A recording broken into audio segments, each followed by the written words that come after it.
Pemerintah Kota Makassar akhirnya memberikan fasilitas bagi remaja yang ingin berpartisipasi dalam ajang lomba lari remaja. Tidak tanggung-tanggung, ajang lomba lari tersebut berhadiah uang tunai hingga jutaan rupiah.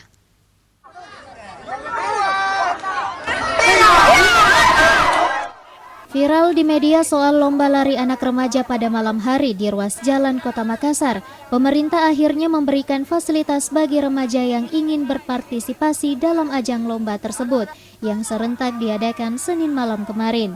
Kegiatan yang diberi nama Lantang Bangiaran Race ini dilombakan di masing-masing kecamatan yang ada di Kota Makassar, salah satunya Kecamatan Tamalate.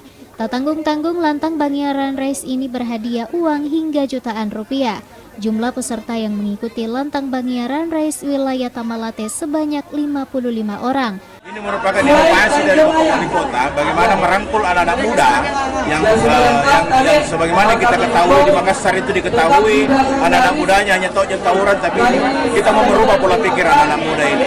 Bagaimana semangat atau tenaga anak muda ini disalurkan melalui kegiatan ini.